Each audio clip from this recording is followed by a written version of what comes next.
আমি অতীতেও ভোট দিয়েছি, এবারও দিব। এটা আমার নাগরিক অধিকার। অনেকে কনফিউজড হয়ে যায় এখনকার জেনারেশন। ফ্রেন্ডশিপ, সিচুয়েশনশিপ, এরকম নানা অদ্ভুত টার্ম আছে। আমি সিঙ্গেল বলি না, আমি বলি আমি স্বাধীন। জয়ের সঙ্গে আমি বোধহয় প্রায় 15-18 বছর আগে কাজ করেছি। যতদূর আমার মনে পড়ে, বয়স যখন 21, একটা সিরিজ করেছিলাম চ্যানেলের।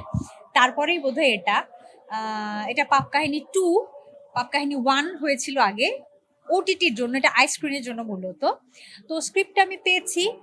স্ক্রিপ্ট নিয়ে আমার একটু অবজারভেশন আছে, গল্প নিয়ে, যেহেতু আমি কম কাজ করি। তো আলোচনা হচ্ছে, যদি সবকিছু মন মতো হয়ে যায় তাহলে তো কাজটা করব, বাট আমি আশা রাখছি কাজটা করব একটু সময়ের অপেক্ষায়। আমি অতীতেও ভোট দিয়েছি, এবারও দিব। এটা আমার নাগরিক অধিকার। আমি দিব, সামনে যাকে ভ্যালেন্টাইন্স খুশি তাকে দিব। সামনে ভ্যালেন্টাইন্স হ্যাঁ, ভালোবাসা দিবস উপলক্ষে আমি এটা সবসময় বলি, মানে ভালোবাসা প্রেম মানে এই নয় যে শুধু একটা পুরুষ নারীর মধ্যে হবে। ভালোবাসা অনেক কিছুর সাথে হতে পারে। আমি খুব প্রকৃতি ভালোবাসি। যেমন দেখো রোমান, বিশাল একটা চাঁদ, আর কিছুদিন পরে বোধহয় পূর্ণিমা। তো আমি জানি না তোমরা কেউ খেয়াল করেছো কিনা, আমি এসে আগে এটা দেখেছি, হ্যাঁ, যে খোলা আকাশ, প্রায় বসন্ত এসে যাচ্ছে, শীতের শেষ, এবং ওপরে চাঁদ, সন্ধ্যা, ভীষণ ভালো লাগছে। তো এটাও এক ধরনের ভালোবাসা, যে যার যেটা প্রিয় সেটা সে ঠিকই খুঁজে নেয়। তো আমি প্রকৃতি পছন্দ করি।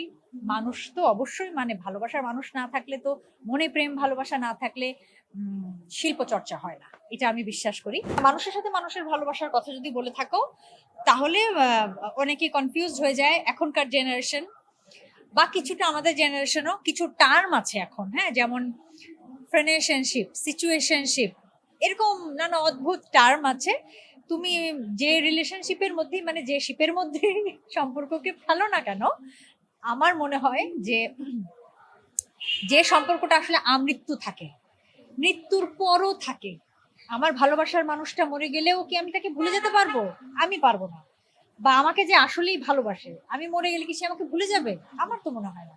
এটাই আসল ভালোবাসা। আমি তো এই প্রজন্মের না, তো এদের মতো করে আমি চিন্তা করতে পারবো না। কিন্তু আমি তো আবার লেখক, লিখি। তো আমাকে কিছু চরিত্র ধারণ করতেই হয় নিজের ভেতরে। আহ আমার মনে হয় যে সব সময়েরই একটা আবেদন আছে। এরা যেভাবে চিন্তা করছে, এই জেনারেশনের একটা আলাদা আম, মাত্রা আছে, আলাদা আবেদন আছে। এরা এটাই হয়তো এনজয় করে, কিন্তু আমার মনে হয় যে আপনি যাদের কথা বললেন, সেটা একটা স্পেসিফিক বয়সে।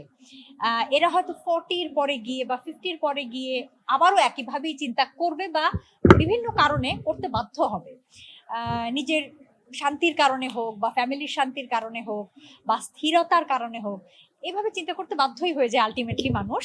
কারণ আমি আমার বয়সে এসে, আমারও তো অনেক অভিজ্ঞতা হয়েছে জীবনে, এতটুকু বুঝতে পারি যে মানে একটা একটা সঙ্গের দরকার আছে। সঙ্গ বলতে আমি বোঝাচ্ছি না একদম 24 ঘন্টা আমার সঙ্গে থাকতে হবে, 24 ঘন্টা আমাকে টেক্সট করতে হবে, তা না। কিন্তু একটা সঙ্গ, একটা আশ্রয়, আমি শেয়ার করতে পারবো, আমাকে বুঝতে পারবে, আমার দুঃখ কষ্ট বা আনন্দ, এরকম একটা জায়গা প্রয়োজন। হ্যাঁ, এটা অনেক সময় বাবা মা থেকে হয়ে পাই আমরা, বাবা মার পরেও তো আরেকজন দরকার হয়। আম, এটা এই জেনারেশন একটা বয়সের পরে নিশ্চয়ই আমার মনে হয় বুঝতেই পারে। আমি সিঙ্গেল বলি না, আমি বলি আমি স্বাধীন। আমি স্বাধীন বলি কি। হ্যাঁ, তো স্বাধীন, তো বিভিন্ন ভাবেই থাকা যায়। মানে স্বাধীনতা মানে কি, যে কেউ আমার উপর কিছু চাপিয়ে দিচ্ছে না, বা আমাকে কোনো প্রশ্নের মুখাপেক্ষী হতে হচ্ছে না, বা আমাকে জোর করে ইচ্ছার বিরুদ্ধে কিছু করতে হচ্ছে না। এটাই স্বাধীনতা। এখন অ্যাক্সেসটা বেশি। আমরা ঠিক যখন কাজ করা শুরু করেছিলাম, মানে আমি তো 2002-এ অভিনয় করা শুরু করি, গান আর একটু আগে থেকে। ওই সময় তো সোশ্যাল মিডিয়া ছিল না তা না, ফেসবুক আমারও তখন ছিল, কিন্তু এত মানুষ ইউজ করতো না সোশ্যাল মিডিয়া। তো এখন তো সেক্ষেত্রে অ্যাক্সেস অনেক বেশি, অনেকভাবে আমাদেরকে পেয়ে যাচ্ছে কাছাকাছি, বা কমিউনিকেশন করতে পারছে সরাসরি। এটা তো আগে ছিল না। এজন্যই বলি যে এখন বেশি। বাট ফ্যান বা ফলোয়ার্স যেটা, বা আসলেই পছন্দ করে, মন থেকে চায়, এরকম মানুষ আগেও ছিল, এখনো আছে, এটা থাকবে। আমার মনে হয় কি, আমি জানি না, অনেকে অনেক সময় বিরক্ত হয়। আমি কিন্তু দেখেছি এটা সত্যি, যে অনেকে অনেক সময় এই ক্যামেরা বা আপনাদেরকে দেখলে কিছুটা বিরক্ত হচ্ছে। আমি ফুটেজ দেখেছি, এরকম রিলস দেখেছি। কিন্তু আমার মনে হয় এটা উপর থেকে আসে, এটা আল্লাহ প্রদত্ত, এটা মানুষ যাকে ভালোবাসে বাসে, মানুষ যাকে ভালোবাসে না বাসে না। তো এটা এটা ইগনোর করতে হয় না। আমি আমি এটার পক্ষে না। আমার মনে হয় যে মানুষের ভালোবাসা সবচেয়ে বড় প্রাপ্তি। কারণ আমরা মরে গেলে কি থাকবে, এটা কিছু বলার নেই। সত্যি কথা বাবু, তুমি যদি আমি তো খুব প্র্যাকটিক্যাল, এটা নিশ্চয়ই বুঝতে পারছো, আর আমার বয়সও অনেক। যুগের সাথে কোনো সমস্যা, না না না যুগের সাথে অনেক কিছু আসবে। এই যেমন ধরো রোমান, আমরা যখন কাজ প্রথম শুরু করি তখন তো এভাবে ইন্টারভিউ নেওয়ার কোনো প্রচলন ছিল না। এই ধরনের মোবাইলই ছিল না, আর মোবাইলের মধ্যে ক্যামেরা আরো পরে। সো যুগের সাথে তো এখন আমরা কাজ করছি না, ইন্টারভিউ দিচ্ছি না, দিচ্ছি হাসি মুখে দিচ্ছি এবং ভালো লাগছে। যুগের সাথে তাল মিলিয়ে আমাদের চলতেই হবে। আমি যখন কাজ করা শুরু করেছি এক ধরনের ক্যামেরা ছিল, এক ধরনের মেকআপ ছিল। এখন ক্যামেরার প্যাটার্ন সম্পূর্ণ আলাদা, এখন মেকআপ প্যাটার্ন সম্পূর্ণ আলাদা। তো যুগের সাথে চলতে হবে, এবং যুগের সাথে ভালো জিনিসটা যেরকম থাকবে, ভালো জিনিসের সাথে সব সময় খারাপ জিনিস থাকেই, এটা থাকবেই।